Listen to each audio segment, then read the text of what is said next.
बिस्मिल्लाहिर्रहमानिर्रहीम। अस्सलाम वालेकुम। ये आपका अपना डिजिटल प्लेटफॉर्म है। मैं तारिक मतीन हूँ। वल्लाहु खैरुल माकिरीन। अल्लाह सबसे बेहतर तदबीर फरमाने वाला है। वही बचाएगा मेरे देश को बलाओं से, जो बारिश में शजर से घोंसला गिरने नहीं देता। इंशाअल्लाह आमीन। आगे बढ़ें उससे पहले आपसे दरख्वास्त है कि अगर आपने सब्सक्राइब नहीं किया तो सब्सक्राइब कीजिए इस खाकसार को, इस नाचीज़ को। बेल आइकॉन प्रेस कीजिए, लाइक कीजिए, कमेंट कीजिए। जो चीज़ लाइक ना करें वो ज़रूर कमेंट करें। और यही दरख्वास्त आपसे अलग न्यूज़ के लिए भी है कि लाइक कीजिए, सब्सक्राइब कीजिए, बेल आइकॉन प्रेस कीजिए।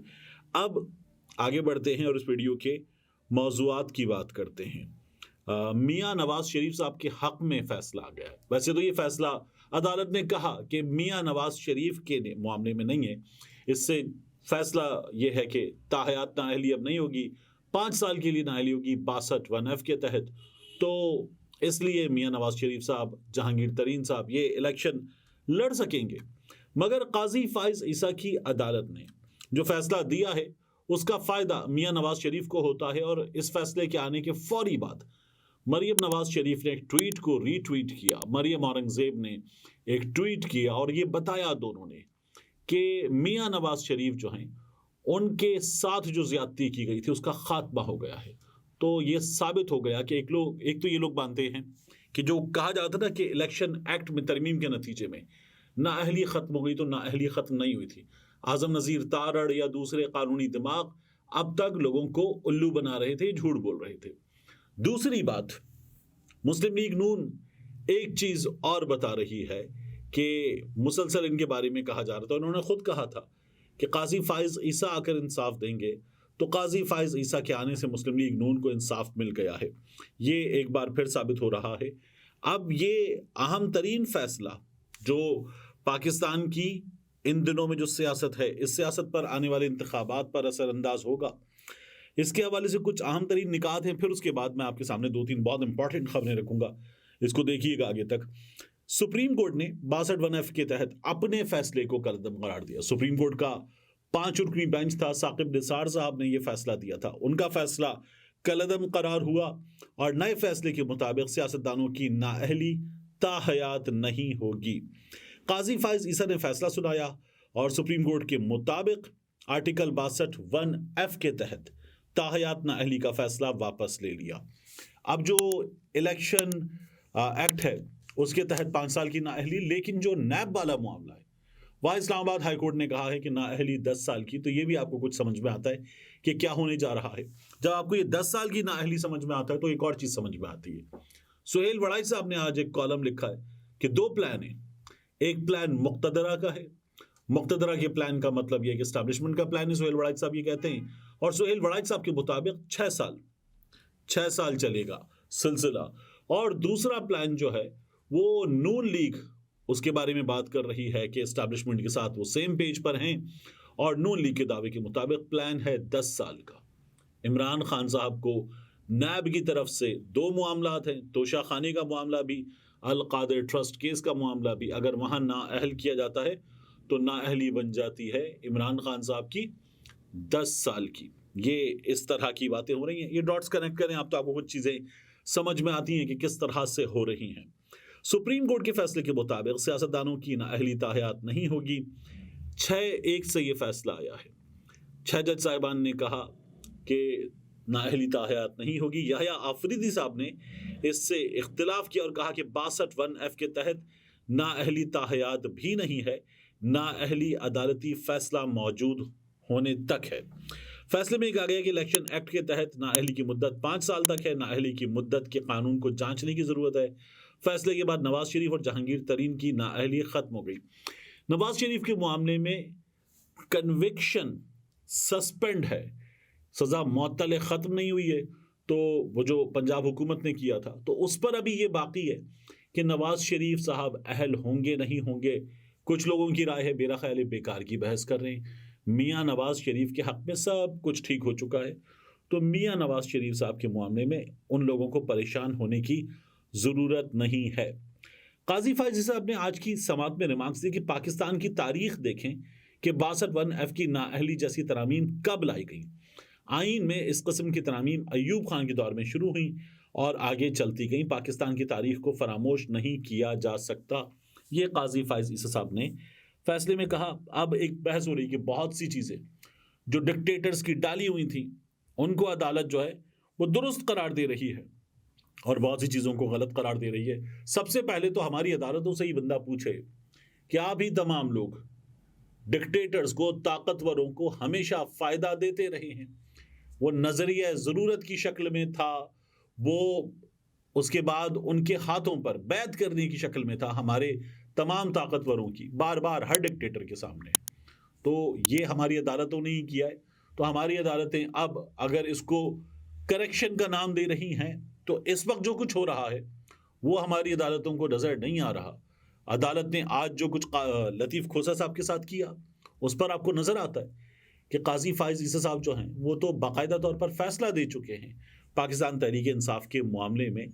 हालांकि अभी ये मामला अपने अंजाम को नहीं पहुंचा है, लेकिन बहरहाल इस तरह से ये चीज़ें आपको होती हुई नजर आ रही हैं। अब इस मामले पर शेर अफजल मरवत साहब ने एक ट्वीट किया और वो ट्वीट करके कहते हैं, supreme court decision qualifying a mafia don for elections without publicising volume 10। Mafia के डॉन को इलेक्शन के लिए अहल करार देना वॉल्यूम 10 खोले बगैर will have direct implications for Pakistan's future। इसका पाकिस्तान के मुस्तकबिल पर बराह रास्त असर पड़ेगा। शेर अफजल मरवत साहब ने यह ट्वीट किया। वॉल्यूम 10 पनामा केस में जो आए थे, अदालत में हमने देखा था बाकायदा तौर पर वो ट्रॉलियों में रख के बड़े बड़े वॉल्यूम्स लाए गए थे। तो वॉल्यूम 10 नहीं खोला गया था कि इसमें पाकिस्तान के बैरूनी दुनिया से जो मुआहदे हैं, मुख्तलिफ मामलात हैं, उनकी तफसीलात हैं, इसलिए वॉल्यूम 10 नहीं खोला गया था। तो जो मियाँ नवाज शरीफ के मुखालिफिन हैं वो कहते हैं कि वॉल्यूम 10 खोलो, इन लोगों का कच्चा चट्ठा खुल के सामने आ जाएगा, नंगे हो जाएंगे ये लोग। मियाँ नवाज शरीफ के चाहने वाले जो हैं वो ये कहते हैं कि नहीं जी, वॉल्यूम 10 में जो कुछ हमारे खिलाफ कहा जाता है, नवाज शरीफ के खिलाफ कहा जाता है, ऐसा कुछ भी नहीं है। तो वॉल्यूम 10 बनाया क्यों था? बात यह है कि मैं हमेशा कहता हूँ ये जो ताकतवर है ना, इनका कुछ नहीं जाता। जब इनका वक्त बिगड़ता है तो उस वक्त इन पर वक्ती मुश्किल आती है और उसके बाद इनको गले लगाने वाला कोई और आ जाता है। कभी इस इदारे में, कभी उस इदारे में, कभी इनको यहाँ से फ़ायदा होता है, कभी इनको वहाँ से फ़ायदा होता है। आज मियाँ नवाज शरीफ साहब जो हैं वो जब ये फैसला वसूल कर चुके तो उसके बाद हमने देखा कि बरतानिया की हाई कमिश्नर पाकिस्तान में जैन मैरियट वो मियाँ नवाज शरीफ साहब से मिलने पहुंची हुई थी। केनिया के इलेक्शंस में उन पर इल्ज़ाम है, उनके मुल्क पर इल्ज़ाम है, उन पर इल्ज़ाम है किरदार निभाने का, धांधली का। वो इससे इनकार करती हैं। लेकिन हमारे यहाँ एक ऐसी शख्सियत भेजी गई इंतखाबात के मौके पर, उससे ज़रा सा पहले और फिर उसके बाद जैसे ही फैसला आया वो मियाँ नवाज शरीफ से मिलने गई हैं। टाइमिंग जिस तरह की बता रही है तो ऐसा लगता है खिचड़ी पक रही है। ये ऐसे अहमकाना काम होते हैं कि अगर कुछ ना भी हो रहा हो तो भी ये चीज़ें लोगों को सोचने पे मजबूर करती हैं कि खिचड़ी पक रही है। और अब शेर अफजल मरवत साहब जो बात कर रहे हैं तो इससे बेहतर है कि वॉल्यूम 10 है, इसको खोलें, लोगों को बताएं। ये इस मुल्क के शहरियों के लिए सबसे ज़्यादा ज़रूरी है, आवाम के लिए सबसे ज़्यादा ज़रूरी है कि उनको पता चले क्या है क्या। एक कहता है मेरे हक़ में, एक कहता है इसकी के ख़िलाफ़ है जो बोल रहा है मेरे हक़ में है। तो लोगों को सच्चाई बता दी जाए। लोगों के टैक्स के पैसे से ही तहकीकात होती हैं, लोगों को तनख्वाहें मिलती हैं, दुनिया भर के सफ़र करके तहकीकात के नाम पर सैर सपाटी करके आ जाते हैं और उसके बाद कहते हैं ये जो हमने इतना बड़ा दे दिया आपको थद्दा, ये थद्दा मत खोलना। अवाम की ज़िंदगियों में जहर घोलना, ये थद्दा मत खोलना, यही होता है हमारे यहाँ। तो ये खोल दिया जाए, अल्लाह अल्लाह खैर सल्लाह साफ करें, इतना कुछ कर दिया, ये भी कर दें, लोगों को बताएं हकीकत क्या है क्या। दूसरा, इलेक्शन होने जा रहे, पाकिस्तान तहरीक इंसाफ के लिया 1 वहाँ से MNA थे मजीद खान न्याजी। मजीद खान न्याजी भी रूपोश हैं, बहुत से लोग रूपोश हैं। तो अब इनके बारे में काकड़ साहब कहते हैं तमाम रूपोश लोगों के बारे में कि जब तक ये मंजर आम पर नहीं आ जाते कानूनी मुश्किलात रहेंगी पाकिस्तान तहरीक इंसाफ वालों की। अदालत को तो फारिग करें साइड पे, निज़ाम अदल को साइड पे करें। काकड़ साहब जो हैं वो इस वक्त न जाने किस तरह से फैसले करें। ये भी कहा जा रहा है काकड़ साहब की भी छुट्टी किसी भी वक्त है। काकड़ साहब गए हो काकड़, ये हमारे यहाँ हो रहा है। तो मजीद खान न्याजी जो हैं उन्होंने एक वीडियो बयान जारी किया है और वीडियो बयान जारी करके बाकायदा रिक़्क़त आमेज़ आवाज़ में वो ये कहते हैं कि अगर मुझे गिरफ्तार कर लिया जाए, मुझसे प्रेस कॉन्फ्रेंस करा ली जाए, मैं अगर आपको कहता हुआ नजर आऊं वीडियो बयान में कि किसी और को वोट दें, तो भी आपको 8 फरवरी के लिए मेरी बात नहीं माननी।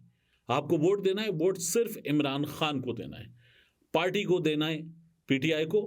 अपने मुतबादिल उम्मीदवार के लिए उन्होंने 5 बंदों के नाम भी बता दिए। सराइकी में उनका पैगाम है और वो बड़े रिक़्क़त-आमेज़ अंदाज़ में कहते हैं कि इमरान खान का साथ मत छोड़ना। इमरान खान को जो है वो अपनी वफ़ादारी उन्होंने निभाने की बात की और कहा कि इमरान खान को उसके साथ खड़े रहना, उसको वोट देना। अब आखिर में लतीफ़ खोसा साहब ने एक बड़ा बयान दिया है। अदालत में खोसा साहब और काज़ी फ़ाइज़ साहब हमें आमने-सामने नज़र आ रहे थे और काज़ी फ़ाइज़ साहब, मेरी तो राय ये है कि उनको बिल्कुल भी बोलने नहीं दे रहे थे और उनको बोलने ना देकर उनसे कह ये रहे थे कि आप हमें बात ही नहीं करने दे रहे, आप हमें सवाल ही नहीं करने दे रहे, आप केस चला लें, आप फैसला कर लें, ये कर रहे थे। तो खोसा साहब ने आज एक बयान दिया है, बयान बड़ा अहम है। खोसा साहब ये कहते हैं कि किसी असर के तहत गलत फैसला देने वाला जज दोज़ख में जाएगा। वैसे कोई भी गलत करेगा तो दोज़ख में जाएगा, ज़ाहिर सी बात है। और खोसा साहब जो है वो सुप्रीम कोर्ट के बाहर मीडिया से बात कर रहे थे। उन्होंने कहा कि आज सुप्रीम कोर्ट से कहा कि लेवल प्लेइंग फील्ड दी जाए। अटॉर्नी जनरल ने कहा कि शफ़ाफ़ इंतख़ाबात रियासत के लिए अहम हैं। अवाम के हक़ हुक्मरानी के लिए शफ़ाफ़ इंतख़ाबात ज़रूरी हैं। इलेक्शन कमीशन को हिदायत जारी की गई लेकिन अमल नहीं हुआ। पीटीआई उम्मीदवारों के कागजात नामजदगी मुस्तरद किए गए और एफआईआर में नाम ना होने पर भी मेंबरान को मुलव्वस किया गया। उन्होंने कहा कि हमने तमाम शिकायत अदालत के सामने रखी। आइन पर अमल कराना सुप्रीम कोर्ट का काम है। सुप्रीम कोर्ट को सबूत और सीडीज जमा कराई, सुप्रीम कोर्ट ने प्ले नहीं की। वो बेचारे कहते रहे लेकिन नहीं प्ले की। लतीफ़ खोसा ने कहा कि किसी असर के तहत गलत फैसला देने वाला जज दोज़ख में जाएगा। मुनसिफ अल्लाह को जवाब दे हैं, सिर्फ सही फैसला देने वाला जज जन्नत में जाएगा। तो जो सही करेगा वो जन्नत में जाएगा, सिर्फ अदालत में नहीं, जिंदगी के किसी भी शोबे में। सहाफ़ी भी गलत बोलेगा तो जाएगा, उसका नतीजा भुगतेगा, दोज़ख में जाएगा, सड़ेगा आग में, मरेगा। मतलब मर जाएगा तो फिर मैं ये भी नहीं कह सकता कुत्ते की मौत मरेगा, लेकिन मरेगा, ये जाहिर है, सीधी बात है। तो जो गलत करेगा उसको नतीजा उसका भुगतना पड़ेगा। मैं करूँगा, आप करेंगे, अल्लाह हमें सही करने की तौफीक दे, गलत करने से बचाए। आमीन, ये दुआ मांगनी चाहिए क्योंकि जो कुछ होता है तौफीक से होता है। मैं और आप चाहकर भी कुछ नहीं कर सकते, तो अल्लाह से उसका फजल, उसकी तौफीक, हमें नेक काम करने की तौफीक मिले, ये मांगते रहना चाहिए। हम सबको मांगते रहना चाहिए। अल्लाह हम सब के हाल पर रहम करे। मिलते हैं इंशाल्लाह आपसे अगली वीडियो में।